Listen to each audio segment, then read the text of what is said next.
आहा हा हा हा, काय सुरेख वास येतोय कुळथाच्या पिठल्याचा.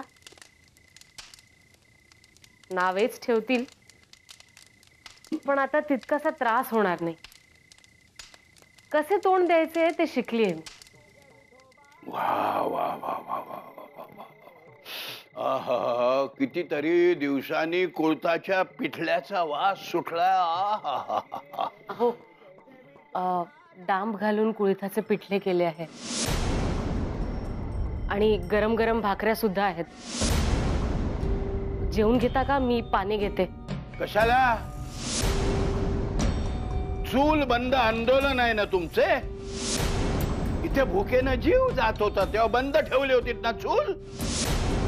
आता का केलात? नाही, रुक्मिणी जाऊबाईंनी सांगितले आहे की आता हेतू साध्य झालाय, त्यामुळे चूल बंद आंदोलन थांबवा. वा वा वा वा, गुड रुक्मिणी. माझ्यापेक्षा मोठी झाली, महाराणी झाली. ती हुकूम सोडणार आणि तुम्ही झेलणार? माझ्या प्रति बायको म्हणून काहीच कर्तव्य नाही तुमचे? तुम्हाला माझ्या उपासमारीचे काहीच वाटले नाही? तुम्ही माझे म्हणणे मनापासून ऐकून घेतले असते तर खूप काही बोलले असते माझ्या मनातलं. आशा होती उगीचच, पण असो. आणि तुम्ही म्हणता की काहीच वाटले नाही ना? अहो, वाटले म्हणूनच तर केले ना. अहो, डांब घालत नाहीत कुळथाच्या पिठल्यात, पण तुम्हाला तसे पिठले आवडते म्हणून केले आहे. चुलीत घाला सारे, काही नकोय मला तुमच्या हातचे. बोला बोला, आता उलट उत्तर करणार असणार महाराणीने शिकवल्याप्रमाणे. बोला बोला, कंठ फुटलाय ना नवा नवा, पोपटपंची करा. जेवायचे नाही असे म्हणताय?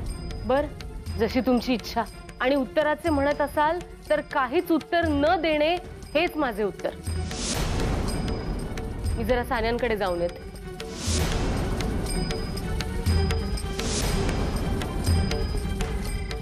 वा वा वा वा वा, किती दिवसांनी तुझ्याची घावरे आले ताटात. लुसलुसीत, सोनेरी आणि त्यात ही चटणी.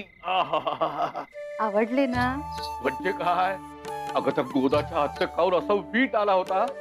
बरं झालं तुम्ही ते चूल बंद आंदोलन मागे घेतलेत ते. आणि त्यात आज शंकर बापूंनी त्यांच्याची खिचडी खायला लावली मला. पोटात जुलूम सहन करावा लागला. वाढू का आणखीन? वाढ वाढ वाढ, आणखीन वाढ. आणि उद्या न्याहारीला सकाळी खमंग ताकातली उकड कर. आणि परवा पातोय आणि तेरवा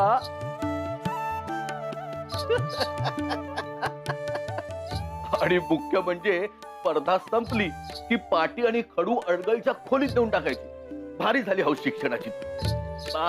आता यावर अजिबात वाद नको. वाढ वाढ वाढ, चटणी वाढ बघू. हो. सुलोचने, अगं 4 दिवस तुझ्या हातचे जेवलो नाही तर कुठे दुष्काळ देऊन पडलो असं झालं होतं मला. आता परत असं कधी करू नकोस. हवं तर लिहा वाचायला शिक. मी काय ते शंकर बापूंसारखा कर्जा का नाही? अगुबाई, तेच म्हणत होते हो मी. तुम्ही अगदी खरवसासारखे गोड आणि मऊ आहात हो. खरवस? अगुबाई, मी सांगायचेच विसरले. दामले काकू आहेत की नाही, त्यांची गाय व्याली आहे. त्यांनी भरपूर चीक आणून दिला हो. म्हणून तुमच्या आवडीचा भरपूर वेलची घातलेला खरवस करणार होते. करू का हो? अहो, त्यावरूनच आठवले मला. वा वा वा वा, आज मला स्वर्गाचीच यात्रा घडणार आहे. सुलोचने, अगं तुझ्या समोर स्वर्गातील अप्सरा फिक्या पडतील, फिक्या. अगुबाई, काहीतरीच. मग त्यांना कुठे जमणार ही ताकाची कढी, पोह्याचे खमंग डांगर आणि खरवस. घ्या, बरे झाले. घ्या, अजून खा. दे दे दे दे. आहा. वा वा वा, सुलोचने, वा वा. भुकेने जीव व्याकुळ झालाय.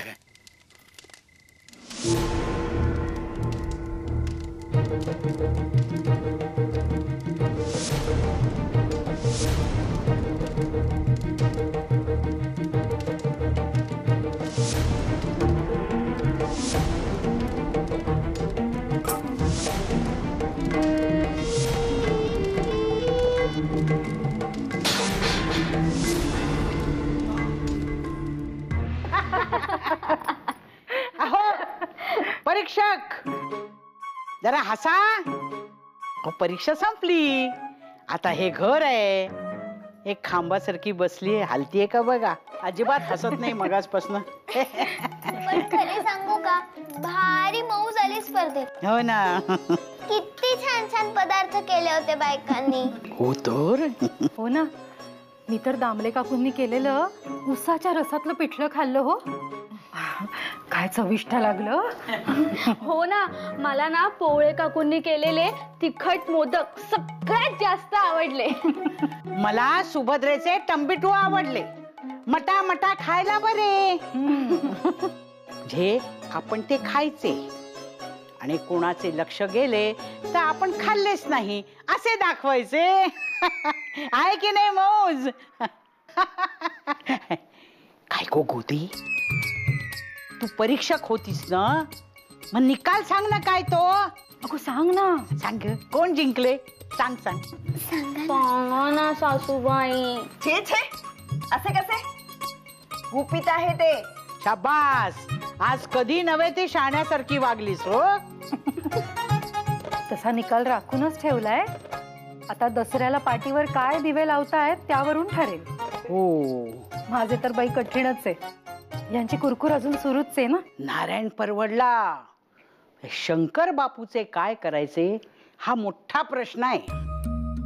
जोग आणि रुक्मिणी बहिणीने कणखरपणे सारे लावून धरले म्हणून इथपर्यंत निभावले. नाहीतर त्या बापूने सगळ्यांचे भस्म करून टाकले असते. पण मामनजी आणि यशोदेने मोठीच साथ दिली हो. यशोदे, स्पर्धेचा निकाल काहीही लागो, पण माझ्याकडून तुला हे बक्षीस.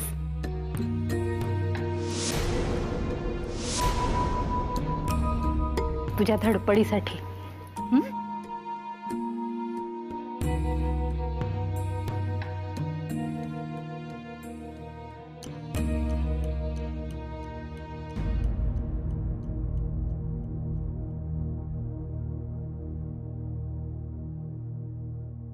आलेच मी.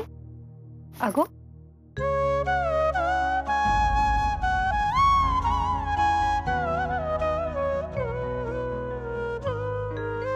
पोरीला आईची आठवण आली हो. श्याम शब्द भासेरिता तिच्या वाचुनी, आई शब्द जोडताच अर्थ ये मनी. माया तिची ओथंबली दिसे डोळ्यात, ममतेचा दीप आई तेवे उंबऱ्यात. आई हाक भाळाची, आई सावली मनाची. उगावतो सूर्य रोज तिला पाहुनी. आभाळ मायेचे जिच्या पावली. यशोदा यशोदा माय माऊली. हा तुझ्यासाठी बाळकृष्ण, हा तुझे रक्षण करेल आणि पुढे तुझ्या पोटी येईल हो, तेव्हा तुझे यशोदा नाव सार्थक कर. खरेच तुझ्या रूपाने सदैव आई असणार आहे माझ्या सोबत. खरेच तू बाळकृष्ण. तुला देवकीचेही प्रेम मिळाले आणि यशोदेचे. दोन्ही मातांचे प्रेम मिळणे हे मोठेच भाग्य. पण तुला माहितीये का, मला माझ्या सासूच्या रूपाने जणू दुसरी आईच मिळाली. अशी आई आणि अशी सासू सगळ्यांना मिळाली तर सगळे किती सुखात राहतील. आणि ही गोष्ट सुलोचना आईकडे आणि कावेरी आजीकडे पाहून लक्षात आली आहे माझ्या. चांगली आई होणे जितके महत्वाचे आहे तितकेच मी चांगली सासू होणे हे महत्वाचे आहे. तेव्हा मला चांगली आई करायचं सांगत होते आजपर्यंत. पण आज अजून एक मागणी, मला उत्तम सासू हे कर. ऐकशील ना माझे.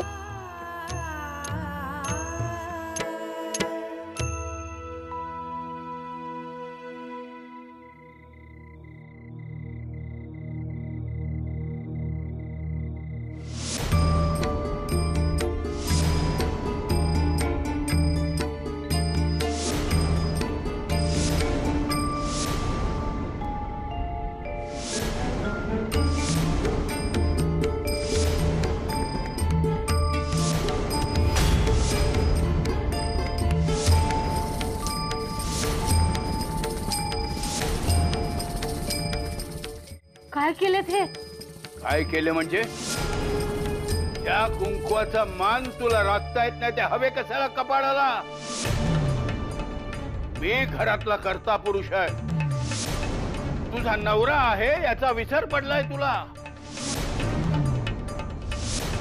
विसर पडलाय म्हणूनच तुमच्यासाठी कुळथाचे पिठले आणि भाकऱ्या केल्या होत्या का? त्याही चुलीत घातल्या तुम्ही. उपकार केले होतेस की काय माझ्यावर? लहानपणापासून मनात इच्छा होती की स्त्रिया स्वयंपाक करतात म्हणजे काय मोठा तीर मारतात, घर सांभाळतात म्हणजे नक्की कोणते मैदान गाजवतात. त्यात काही विशेष नाही. सारे काही पुरुषांनाही करता येते.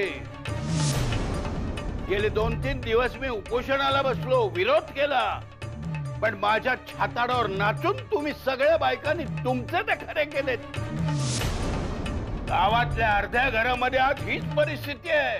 हे पाप आहे, विनाश आहे, आणि हे त्या रुक्मिणीचं पाप आहे. आणि तिलाच पालखी धरून तुम्ही मिरवताय. आज आयुष्यात पहिल्यांदाच मी खिचडी करून पाहिली, बिघडली, पण प्रयत्न केला तर नक्कीच उत्तम करू शकेन.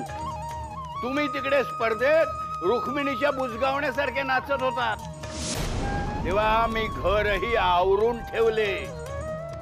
तेव्हा लक्षात आले की हे सगळे पुरुषही करू शकतो. अशक्य काही नाही पुरुषांना. पण तुम्हा बायकांची या पृथ्वीवर गरज काय? तर मुलांना जन्म देण्या व्यतिरिक्त काहीही नाही. खर तर मी देवाला सांगायला जातोय, बाईने मुलाला जन्म दिला की तिला ताबडतोब मारून टाक. मी हे जाऊन बोलणार आहे वर त्याच्याशी, पण त्याआधी मी या तुमच्या धर्मबुडव्या नाचाचा निषेध करतो. निषेध, निषेध, निषेध. या सगळ्याचे मूळ ती रुक्मिणी आहे. तिला मारण्याचा प्रयत्नही केला. म्हटलं ही पापीण मरून जाईल, पण अपयशी ठरलो. मग उपोषणाला बसलो, तिथेही अपयशी ठरलो. त्या रुक्मिणीचा पती मेलाय तरी अंगावरचे आलवण टाकून धर्म बुडवला. पण मला धर्म वाचवावा लागेल. थांब, जाऊ नकोस. शेवटचं माझं व्याख्यान ऐकून जा. आता धर्म वाचवण्यासाठी मी माझी आहुती देणार आहे.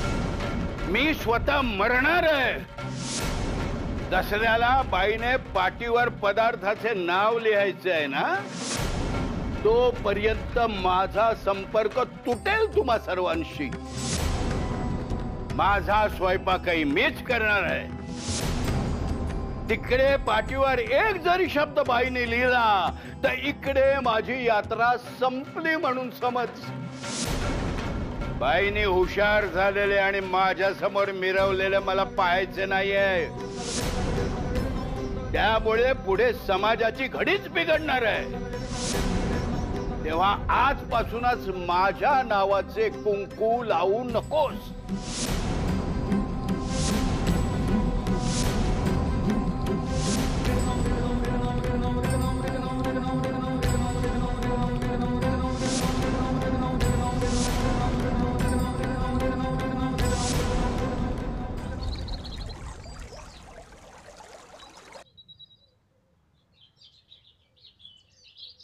सखू, हे काय करतेस तू?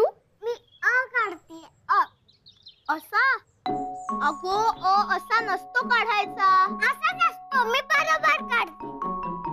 अगं नाही ग बाई, गणपत सांग ना हिला. हो सखू, बरोबर आहे महादेव दादाचे. तू चुकीचा काढतेस. नाही, मी बरोबर काढते. अरे देवा, हिला कोण शिकवणार आता? आणि शिकून तरी काय करणार आहे? ते लग्न झाल्यावर हिच्या सासरी चालणार आहे का हे?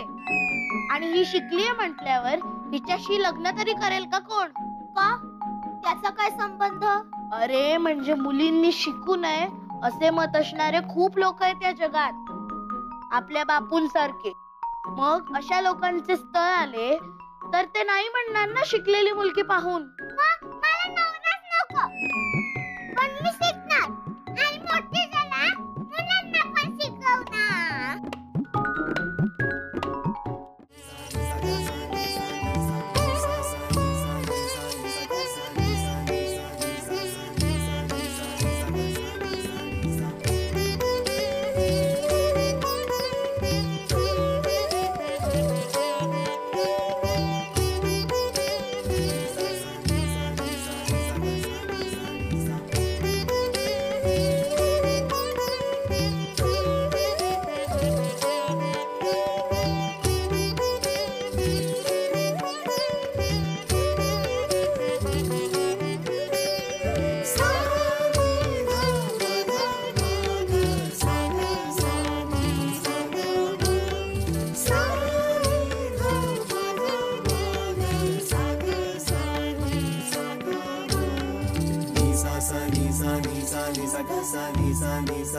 सानी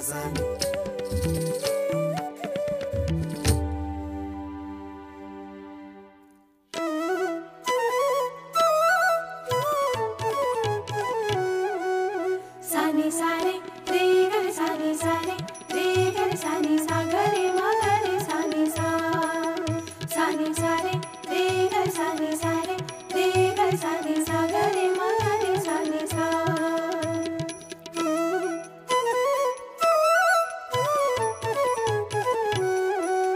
ला ला ला ला ला ला ला ला ला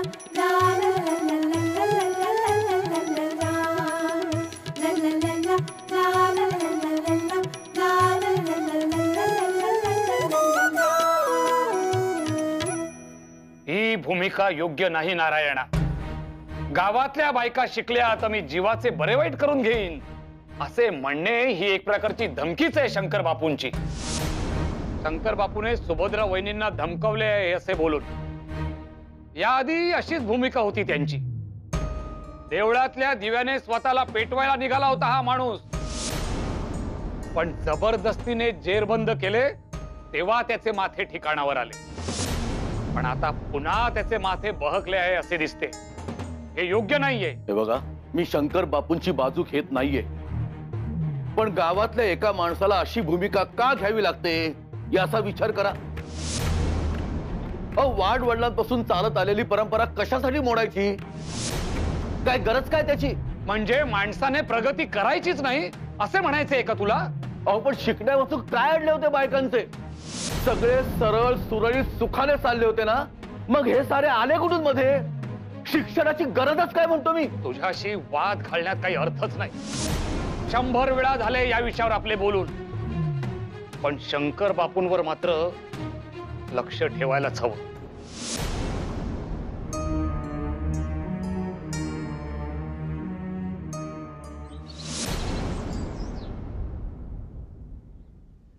थांब बयो.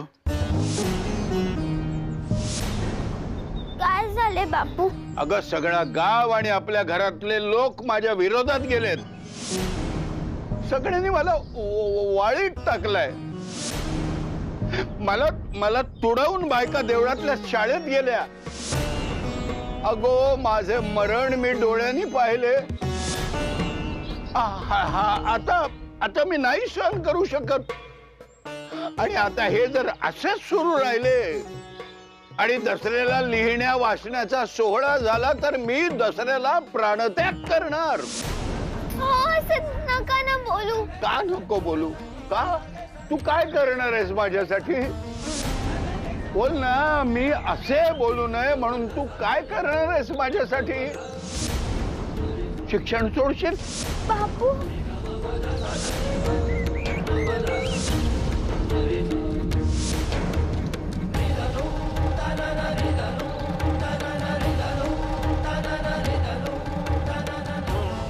तुला लहानाची मोठी केली, चांगल्या घरी तुझे लग्न केले, त्याचे तू असे पान फेडणार आहेस? अगं निदान तू तरी शिकू नको, माझी शपथ आहे तुला.